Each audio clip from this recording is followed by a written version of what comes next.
Gini aja nih Pak, terus terang. Oh, terus terang aja, Tahu terus terang aja. yang dua lagi teman juga, tapi cuman teman-temannya lagi gitu. Kamu dibayar berapa? 100. 100.000. Siapa yang nyuruh kamu?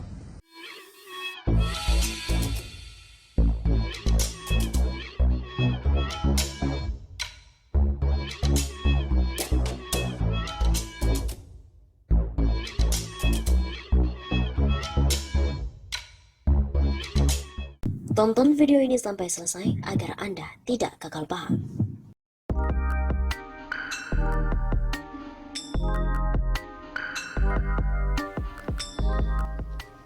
Ditangkap, mahasiswa halangi deklarasi kami ngaku dibayar Rp100.000. Salah satu mahasiswa peserta aksi menolak deklarasi Koalisi Aksi Menyelamatkan Indonesia atau KAMI di Bandung, Jawa Barat ditangkap.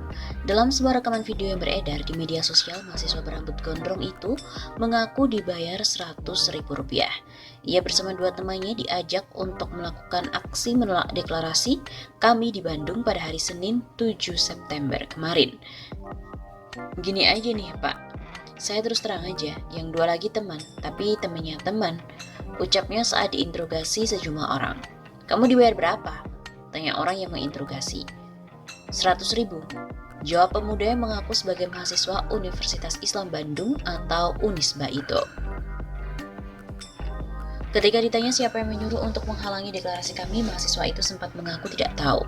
Setelah didesak, mahasiswa itu akhirnya menyebut nama orang yang menyuruhnya. Tujuannya kamu disuruh dan dibayar itu untuk apa?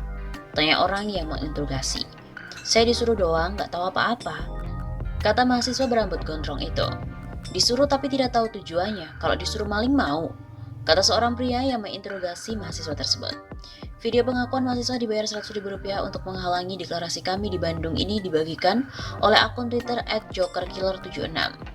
Salah seorang dari gerombolan penghadang deklarasi kami, Jabar, depan Gedung Sate Bandung 7 September yang berhasil diamankan. Ternyata mereka dibayar Rp100.000 per orang. Siapa dalang yang membayar mereka? Begitu tulisnya. Seperti diketahui, kericuhan sempat mewarnai aksi Koalisi Aksi Menyelamatkan Indonesia atau KAMI yang digelar di depan Gedung Sate di Jalan Diponegoro, Kota Bandung pada hari Senin 7 September yang lalu. Kericuhan terjadi menyusul adanya aksi yang digelar oleh dua kelompok massa dari Ikatan Cendekia Cipayung (ICC) dan juga Aksi Mahasiswa Pasundan. Mereka menggelar aksi di depan Gedung Sate.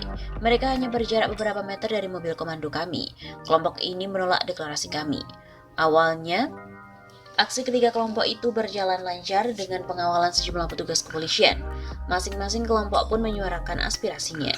Tak berselang lama, peserta aksi moral kami menghampiri kedua kelompok lawannya itu, hingga terjadi adu mulut dan pengusiran.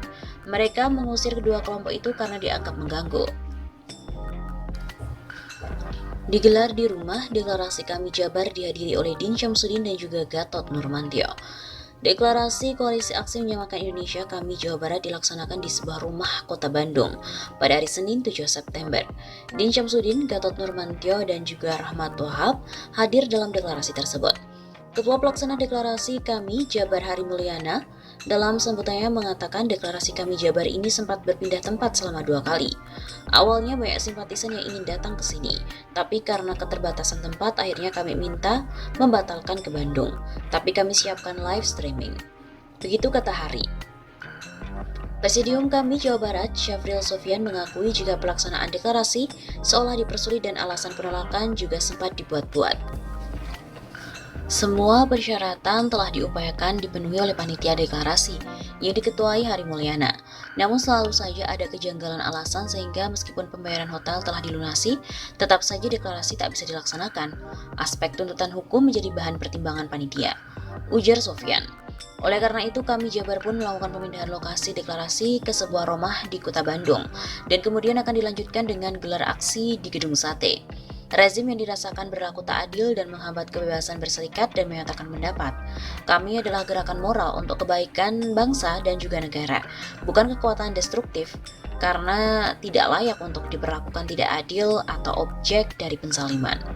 Sekadar diketahui, deklarasi ini sempat mendapatkan penolakan dari Aliansi Masyarakat Cipayung.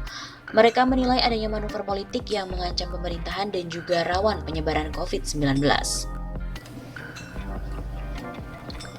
4 desakan demonstran tolak deklarasi kami Jawa Barat di Bandung. Aliansi Masyarakat Cipayung menolak kegiatan deklarasi Kami Jawa Barat yang rencananya berlangsung di Kota Bandung. Demonstran menggelar aksi di depan Gedung Sate. Pendemo menyampaikan 4 desakan berkaitan dengan penolakan deklarasi Kami Jabar, mendesak Pemprov Jabar dan Pemkot Bandung untuk tidak mengizinkan dan menolak kegiatan tersebut karena merupakan gerakan politik dari tokoh-tokoh yang haus kekuasaan dengan membungkusnya dengan judul gerakan moral. Menurutnya, kegiatan deklarasi tersebut dapat menjadi klaster baru lantaran saat ini masih masa pandemi corona. Sebab sambungnya kegiatan kami juga akan mengundang massa. Mendesak gugus tugas percepatan penanggulangan COVID, Prof. Jabar, dan Kota Bandung untuk ikut menolak kegiatan deklarasi kami di Kota Bandung. Demonstran juga meminta Polda Jabar dan Polrestabes Bandung untuk tegas tidak mengeluarkan izin kegiatan tersebut.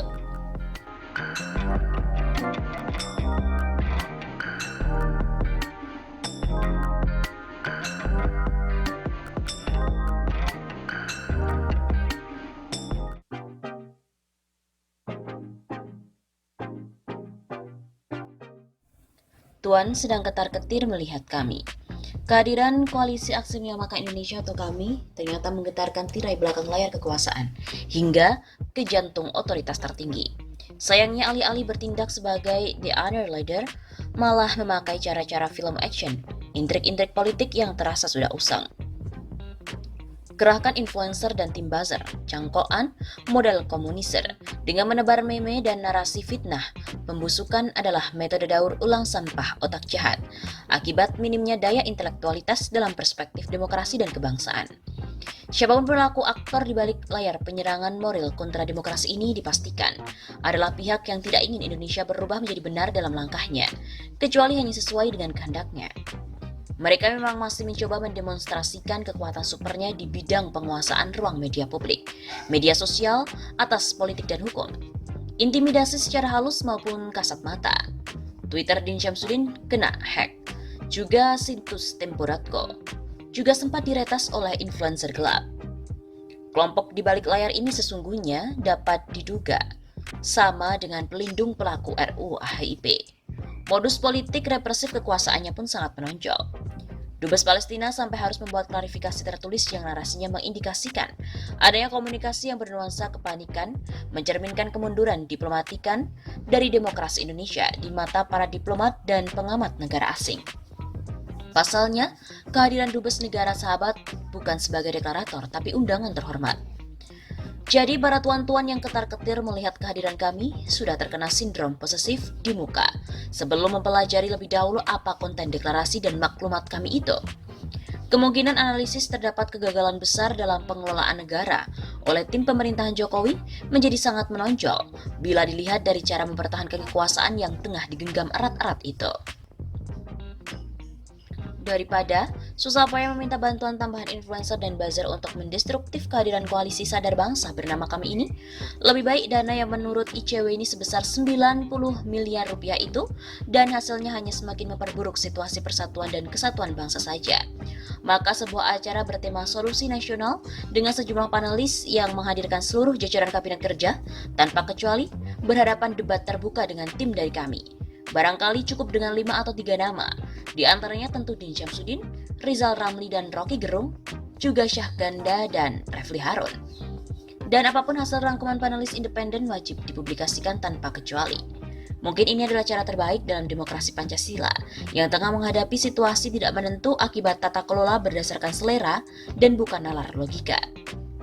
Jadi daripada sedemikian ketar-ketirnya tuan-tuan menyambut kehadiran kami dengan pola raga memalukan itu sehingga membuat makin tajam sinisme kepada kepemimpinan, lebih baik menyerah terhormat dalam ruang tukar pendapat terbuka langsung di mata publik. Bila penguasa yang sudah kehilangan kepercayaan besar rakyat itu semakin anjlok gak karuan di antara puluhan ribu meme satir kiriman rakyat dari mereka yang jujur, non-buzzer, non-influencer itu, maka tidak tertutup ketar-ketirnya tuan akan berubah menjadi kegetiran teramat pahit meski masih ada kuasa. Seperti diketahui bahwa deklarasi kami diikuti di berbagai wilayah di Indonesia maupun di luar negeri. Sejumlah tokoh yang hadir dalam deklarasi Koalisi Aksi Menyelamatkan Indonesia atau KAMI di Tugu Proklamasi Jakarta, yang salah satu deklaratornya adalah Din Syamsuddin, menyebut bahwa deklarasi tersebut digelar di berbagai daerah dan luar negeri. Alhamdulillah sudah terbentuk KAMI di berbagai daerah, bahkan di luar negeri yang pada hari itu juga mereka melakukan deklarasi. Hadir pula di antaranya yaitu Gatot Nurmantio, Amin Rais, Said Didu, Refli Harun, Abdullah Hehamahua, Ahmad Yani, Mutia Hatta, Rocky Gerung, Ihsanuddin Nursi, dan lain-lainnya. Din juga mengatakan kami merupakan gerakan moral atas nama rakyat Indonesia untuk menegakkan keadilan dan kebenaran serta menciptakan kesejahteraan sosial. Bahwa gerakan moral tidak sepi dari politik. Kita juga berpolitik, tapi politik moral. Tetapi politik berbasis nilai moral, maka oleh karena itu bergabung, marilah dan saudaraku semuanya. Ucap Din. Din juga menambahkan deklarasi dari Tugu Proklamasi merupakan awal yang bersejarah untuk memulai perbaikan Indonesia ke depan. Tunggulah komando pesan dari kami bertiga ditunjuk Presidium Gatot Nurmantio, Rahmat Wahab, Ketum Komite Hitah NU 1926 dan saya sendiri sebagai rakyat Indonesia. Kebetulan pernah memimpin Muhammadiyah. Kami bertiga sebagai presidium dengan dukungan 150 deklarator yang merupakan anggota Dewan Deklarator kami. Kita akan mulai bergerak. Begitu katanya.